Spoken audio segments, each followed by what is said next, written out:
Une élève de 8e rentre de l'école et dit « Maman, je suis enceinte ». Sa mère s'évanouit tout de suite, en larmes, mais la fille dit « Allez, maman, t'inquiète pas, je plaisantais ». J'ai eu un 0 en physique et sa mère lui répond « Mon Dieu, Seigneur, merci Seigneur, peu importe ce 0 ». Mais pourquoi est-ce que je vous raconte cette vieille blague? En fait, c'est à propos de Trump et Davos. Vous comprendrez si vous regardez, il y aura un coup, comme on dit, un coup de sabot en plein front, juste avant la fin. Je le jure sur ma mère, comme disent mes parents géorgiens, enfin ceux de ma femme, oui, quand ils veulent dire, je promets quelque chose que personne dans l'espace russophone sur Internet n'a remarqué. Le plus intéressant pour moi, sans doute, dans le discours de Donald Trump à Davos, c'est qu'il a mis une claque aux socialistes. En Europe, il y en a tellement, comme on dit, comme des poules non plumées, qui dirigent l'Union européenne, leur Union euro. Vous voulez savoir pourquoi votre économie, a dit Donald Trump, est au bord de l'effondrement? Tout est très simple. Écoutez-moi bien. Et le monde a commencé à écouter et à discuter. Pourquoi l'Europe est à la traîne par rapport aux États-Unis, et cela dure déjà depuis 2 ou 3 décennies, je pense que ce qui m'intéresse en observant Donald Trump ces dernières années, c'est que l'Europe en est maintenant consciente.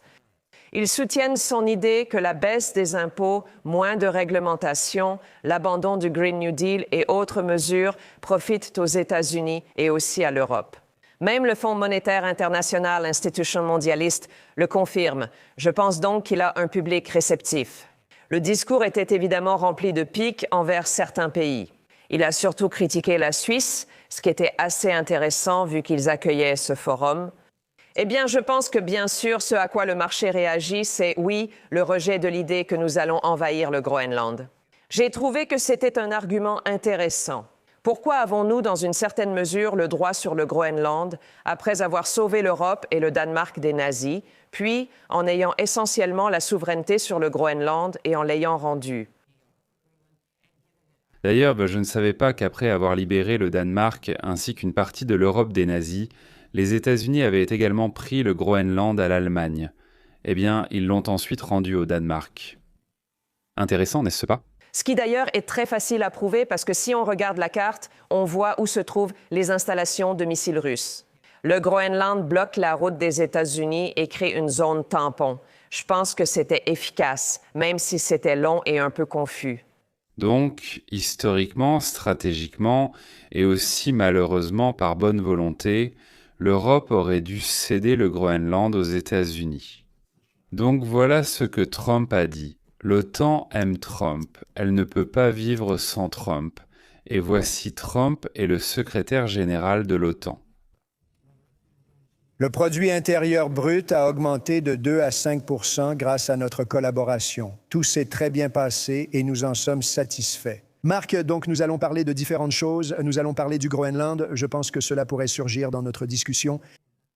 Et donc, en général, je considère que le voyage jusqu'à présent est tout simplement incroyable. C'était incroyable. Comme vous le savez, nous restons ici et demain, nous aurons des choses complètement différentes à faire. Notez que c'était une visite incroyable. C'est-à-dire, eh bien, ça a marché, a dit Trump.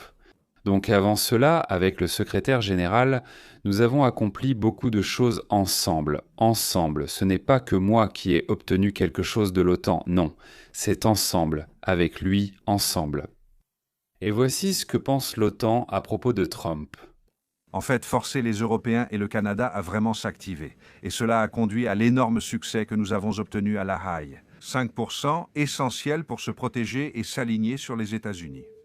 Ce problème existait déjà sous Eisenhower.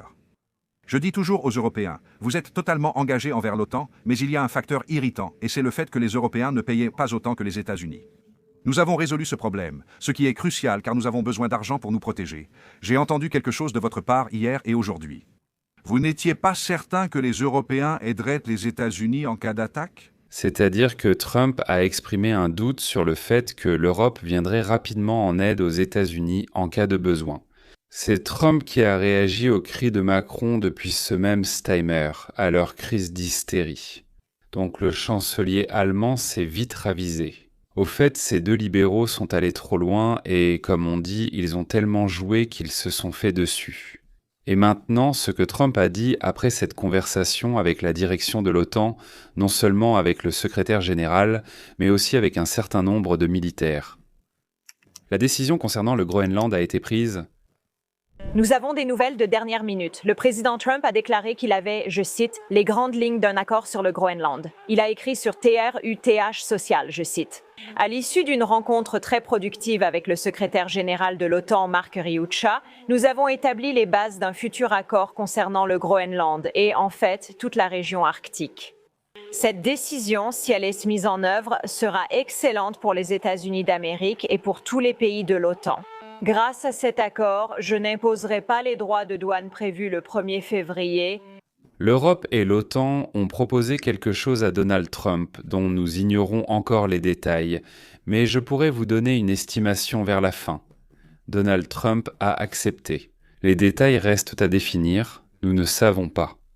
Il a accepté ce qu'il voulait ou pu obtenir. Mais il semble vraiment que c'est ce qu'il voulait obtenir, et comment il l'a fait, c'est une autre histoire. Voilà, mais ce que nous avons obtenu, c'est clairement plus que ce que nous avons actuellement. Et le plus intéressant, c'est que nous n'allons pas augmenter les droits de douane pour les Européens. Ce que nous n'avions pas l'intention de faire, nous avons dit que nous allions le faire, mais nous ne le voulions pas vraiment. Et, en retour, l'Europe n'annulera pas l'accord commercial avec nous, c'est-à-dire les relations commerciales qui nous sont avantageuses, et nous ne voudrions pas vraiment qu'il soit annulé. Partant de cette compréhension, je n'imposerai pas les droits de douane qui devaient entrer en vigueur le 1er février. C'est important car si les dirigeants européens présents à Davos étaient en colère, c'est qu'en soutenant le Danemark, ils rappelaient « les États-Unis n'ont aucun droit sur le Groenland, territoire danois depuis les années 1880 ».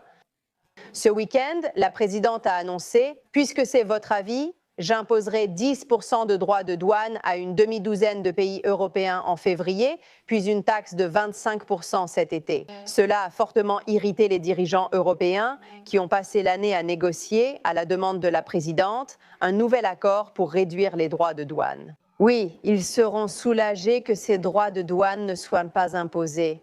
Mais ils soutiendront probablement aussi que cette diplomatie de la menace n'est pas la meilleure façon de poursuivre et de renforcer la relation américano-européenne. D'une certaine manière, elle a raison, mais Donald Trump a déjà prouvé tant de fois qu'il connaît la nature humaine, la psychologie humaine, mieux que les experts, pratiquement tous les experts. Il faut toujours supposer, quand Donald Trump agit, qu'il suit son propre scénario et qu'il obtient d'ailleurs pour nous tous les meilleures conditions et conséquences. Il fait cela pour l'Amérique, pas pour lui-même. L'Ukraine n'était pas le sujet central à Davos, mais elle y était clairement présente, et bien sûr on en a parlé, et Donald Trump a dit quelque chose à ce sujet. Donc comme l'ont dit les journalistes, cela a frappé ou secoué le monde en Ukraine. Je ne voulais pas le dire, mais je pensais que ça arriverait. J'ai réglé 8 guerres et je croyais que celle-ci serait parmi les plus faciles, comme d'autres que j'ai résolues en quelques heures, car je suis doué dans ce domaine. Vous savez, cela devrait être le travail de l'Organisation des Nations Unies. Je ne devrais pas m'en occuper, mais ce n'est pas grave. Cela doit être fait. Nous sauvons beaucoup de vies. Nous sauvons des millions de vies. L'Ukraine, la Russie. Une haine profonde oppose le président Zelensky à Poutine. Ce n'est pas bon. Il faut régler cela. Par expérience, on sait qu'il y règne une haine anormale. À partir de là, je pense que la Russie veut conclure un accord, je pense que l'Ukraine veut conclure un accord, et nous allons essayer de conclure un accord. Nous y travaillons, je pense, Steve.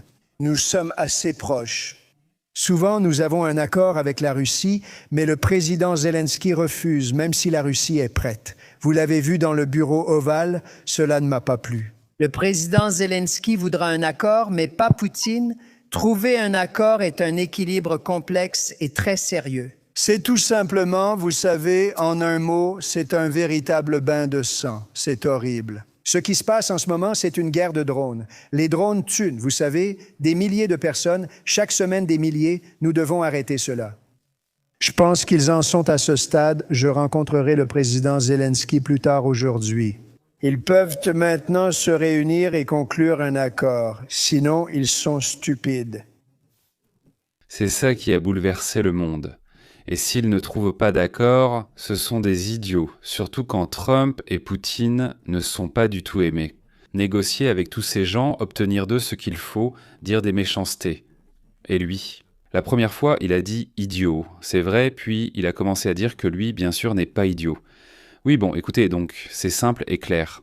Là-bas, il y a des imbéciles, des ânes, des crétins, des idiots. Bien sûr.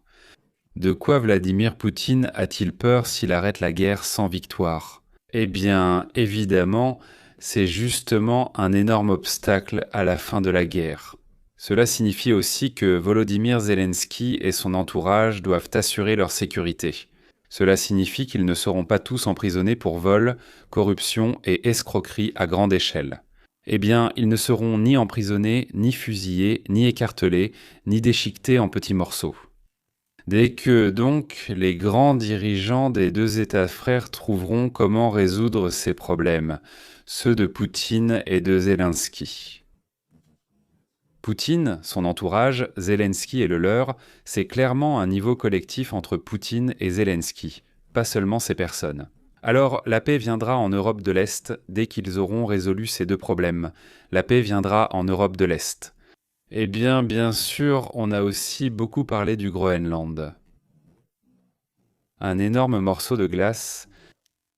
Seuls les États-Unis peuvent protéger cette immense masse de terre, cet énorme morceau de glace, la développer, l'améliorer et faire en sorte que ce soit bénéfique pour l'Europe, sûr pour l'Europe et bon pour nous. Permettez-moi d'ajouter un autre exemple, comme Donald Trump essaie d'expliquer pourquoi nous avons besoin du Groenland et pourquoi le Danemark, d'une certaine manière, n'a rien à voir avec cette conversation. En 2019, le Danemark a déclaré qu'il dépenserait plus de 200 millions de dollars pour renforcer la défense du Groenland. Comme vous le savez, ils ont dépensé moins d'1% de ce montant. Aucun signe du Danemark là-bas, et je le dis avec respect pour ce pays, son peuple et ses bons dirigeants. Seuls les États-Unis peuvent protéger cette immense terre et ce vaste glacier, la développer, l'améliorer et veiller à ce qu'elle soit sûre, bénéfique et avantageuse pour l'Europe. C'est pourquoi je souhaite entamer rapidement des négociations pour discuter de l'acquisition du Groenland par les États-Unis, comme nous l'avons fait pour d'autres territoires dans notre histoire. Ensuite, ce qui m'a surpris, c'est ce que je viens de raconter. Nous avons rendu le Groenland au Danemark. Comme nous avons été stupides de faire cela, mais nous l'avons fait. Et maintenant, ils sont ingrats. Ainsi, maintenant, notre pays et le monde sont confrontés à des risques bien plus grands que jamais auparavant. À cause des missiles, des armes nucléaires et d'autres armes militaires que je ne peux nommer, il y a 2 semaines, ils ont vu des armes inconnues sans pouvoir agir ni tirer sur nous. Ils ont demandé ce qui s'était passé, tout était confus. Ils ont dit « Oui, nous les avons en vue. J'appuie sur la gâchette, rien ne se passe. » Aucun missile antiaérien n'a décollé. L'un d'eux est monté à environ 10 mètres et s'est écrasé juste à côté de ceux qui l'avaient lancé. Ils ont dit « Mais qu'est-ce qui se passe ici, bon sang? » Ces mêmes systèmes de défense ont été fabriqués par la Russie et la Chine. Donc, ils devront tout recommencer chez eux. Eh bien, Dima Torzok... Sous-titre Dima Torzok.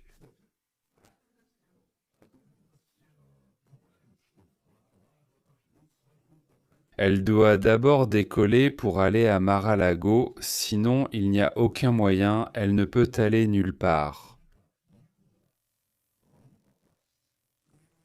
Le Groenland est un vaste territoire presque entièrement inhabité et totalement sous-développé qui reste sans défense dans une position stratégique extrêmement importante entre les États-Unis, la Russie et la Chine. Elle est exactement au centre.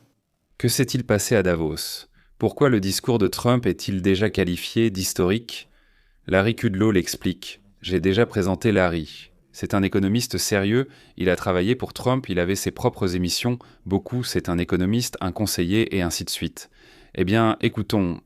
Donc, une improvisation rapide. Seulement Trump à Davos aurait pu sauver l'Europe d'elle-même. Tel est le sujet de l'improvisation. Selon les rapports, Trump a prononcé l'un de ses meilleurs discours à Davos. Aujourd'hui, l'Amérique d'abord, c'est une vision de la sécurité économique, où la sécurité économique à la maison est la clé de la sécurité nationale à l'étranger. J'adore ce sujet. C'est quasiment un écho de Ronald Reagan. Il y a plus de 45 ans, les États-Unis surpassaient largement l'Union soviétique en production, rendant impossible au communisme de rivaliser avec notre prospérité ou puissance militaire. La plupart des gens à Davos ne l'admettront jamais, mais la vision de Trump sauvera l'Occident s'ils arrêtent simplement de bavarder et le laissent faire, bien sûr.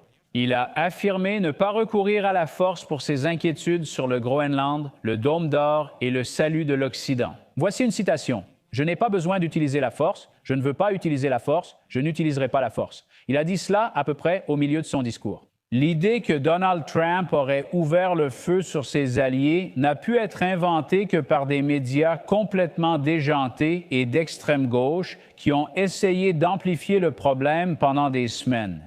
D'une question vraiment très sérieuse, à savoir la défense des États-Unis, de l'hémisphère occidental et de l'alliance de l'OTAN contre les menaces de la Russie et de la Chine. Je vais me répéter, mais je le dis, l'Ukraine ne se préparait pas à la défense et dormait. En réalité, il s'agit de la deuxième invasion de la Russie en 2022. L'Europe dormait et semble toujours dormir. À son réveil, elle crie des bêtises dues à la gueule de bois. On ne cédera rien, ce sont nos droits, les envahisseurs sont là-bas, etc. Et elle mélange tout ça avec de la bière, puis retourne se coucher. Honnêtement, je crois qu'il ne leur reste que de quoi acheter de la vodka bon marché. Ils sont satisfaits d'eux-mêmes et retournent se coucher. Je me souviens qu'en Italie, on me disait que nous, aux États-Unis, nous ne savons pas profiter de la vie. Eux, les Italiens, ils travaillent une demi-journée, 4 jours par semaine, et ils vivent non mieux que nous. C'est tout simplement incroyable. Bon, d'accord, j'ai écouté, j'ai regardé leurs taudis, leurs appartements qu'ils appellent des logements, les planchers grinçants, les portes, leurs trucs pourris, je ne sais même pas, leurs vélos rouillés de pauvres dans les coins, les magasins hors de prix. Et j'ai vraiment eu envie de retourner dans mon Amérique, enfin dans cette Amérique qui fonctionne, cette Amérique ennuyeuse et laborieuse qui ne sait pas s'amuser. Voilà, il semble que la mentalité américaine me convienne davantage. Moi non plus, je ne sais pas me détendre, surtout qu'au milieu des punaises. Si vous regardez n'importe quelle carte, vous verrez que le Groenland fait en réalité partie de l'hémisphère occidental, avec un vol potentiel de missiles de Moscou à Washington, district de Columbia, passant au-dessus du Groenland. D'après sa déclaration initiale, Trudeau-Shell y est déjà depuis plusieurs jours. J'ai cité M. Trump affirmant que les États-Unis sont prêts à négocier immédiatement avec le Danemark ou toute industrie de ces pays. Personne ne voulait m'écouter, lire ce qu'il avait écrit ou le citer. Donc, il y avait, selon moi, des gros titres insensés en une de l'édition du matin du Wall Street Journal aujourd'hui. Les États-Unis ont perdu leur chemin ou Axios parle de la fin de l'ordre mondial dirigé par les États-Unis. Écoutez, alliances et coalitions changent, mais ce fut scandaleux à plusieurs reprises, notamment lors du discours de Davos aujourd'hui. D'ailleurs, M. Trump a de nouveau confirmé sa volonté de négocier. Et en effet, peu de temps après cela, après la rencontre avec le secrétaire général de l'OTAN, Mark Rutte, M. Trump a annoncé « Nous avons posé les bases d'un futur accord concernant le Groenland et, en fait, toute la région arctique. C'est l'art de la négociation et ce sera un excellent accord pour tous les pays de l'OTAN », a écrit M. Trump. Il n'imposera pas les droits de douane prévus pour le 1er février. J.D. Vance et Marco Rubio collaboreront avec Steve Witkoff. C'est l'art de la négociation. Les marchés boursiers ont fortement augmenté. Le leadership de M. Trump sauve encore une fois la situation. Il veut également ajouter, il parle à nouveau de l'importance de la croissance économique et pourquoi elle ne provoque pas d'inflation. C'est important. Il a apporté des éclaircissements sur sa prochaine annonce concernant le futur président de la Réserve fédérale. Donc, je vais simplement continuer à être virtuose. Je serai obligé de le répéter encore une fois. Quoi qu'en pensent les Européens, seul Donald Trump et sa politique, l'Amérique d'abord, peuvent les sauver d'eux-mêmes. La Chine et le Canada sont incontournables. Les socialistes canadiens ont été effrayés par la rhétorique et les actions de Donald Trump, par son refus de les défendre gratuitement et par sa tentative de prendre le Groenland. Donc si cela arrive, le Canada n'aura des frontières qu'avec les États-Unis. C'est tout. C'est pourquoi les sociofascistes du Canada ont décidé d'appeler à l'aide les fascistes communaux de Chine. L'idée est simple. En dehors de vous, l'Amérique, nous avons d'autres options. Par exemple, la Chine va acheter notre pétrole et nous recevrons des voitures électriques chinoises. C'est-à-dire ce que les colonisateurs faisaient dans les colonies il y a 200 ans. Ils y apportaient des perles, des casseroles en cristal et, en échange, recevaient de l'or, des minéraux, de l'ivoire, des essences de bois précieuses. Aujourd'hui, la Chine appliquera la même logique avec le Canada. Vous fournissez pétrole et bois, nous offrons perles et casseroles électriques. Dans ce cas, je pense que Carney, le Premier ministre du Canada, est allé trop loin dans son jeu. Ils n'ont encore une fois pas tout compris. Nous allons leur prendre 2 provinces, l'Alberta et le Saskatchewan, où sont les principales réserves de pétrole. Nous allons les encercler avec nos frontières, nous allons complètement arrêter d'acheter leurs produits et les provinces restantes là-bas vont simplement étouffer. Les conclusions de Dallas.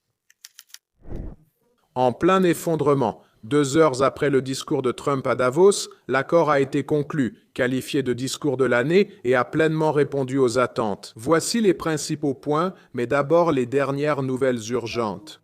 L'accord sera bientôt annoncé. Et nous verrons, elle est encore en cours mais déjà bien avancée. Elle nous donne tout. Tout ce dont nous avions besoin, l'accord sera rendu public assez bientôt, elle nous donne tout ce dont nous avions besoin, déclare le président. Cela signifie-t-il que les États-Unis achètent le Groenland? Non, nous n'allons pas l'acquérir, mais cet accord donne aux États-Unis la souveraineté sur de petites zones du Groenland pour y installer des bases militaires. Cet accord semble déjà approuvé par le Danemark. Le président a annulé ses menaces tarifaires après l'accord, déclenchant un important rallye sur le marché. Le New York Times annonce un accord lors de la réunion de l'OTAN entre le président Trump, le secrétaire général Rutte et les hauts responsables militaires alliés.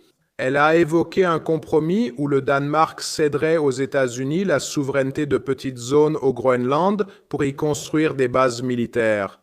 La souveraineté signifie qu'il s'agit d'un territoire américain. The Times note que l'accord est comparable aux bases du Royaume-Uni à Chypre, qui sont considérées comme un territoire britannique.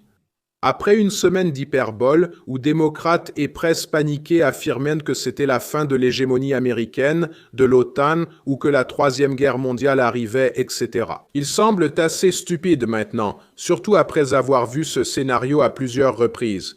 Donald Trump, le négociateur, agit toujours ainsi en affaires. Les États-Unis ont acquis des parties stratégiques du Groenland nécessaires pour nous.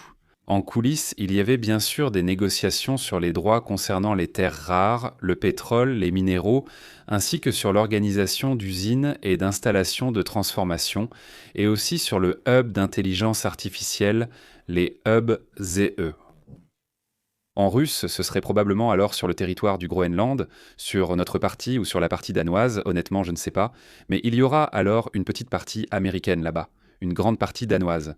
Que Dieu leur donne la santé. Le Groenland a l'option de quitter le Danemark. Il regardera à gauche, à droite et dira « On en a marre, on quitte le Danemark. » Soit devenir indépendant, soit rejoindre les États-Unis. Comme veut le faire Albert. Et voilà, Saskatchewan, j'espère que je l'ai bien prononcé.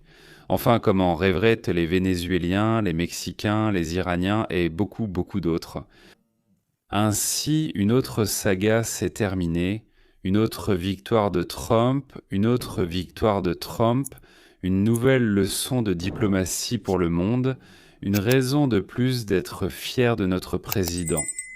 À bientôt les amis, c'est-à-dire, en d'autres termes, jusqu'aux prochaines victoires.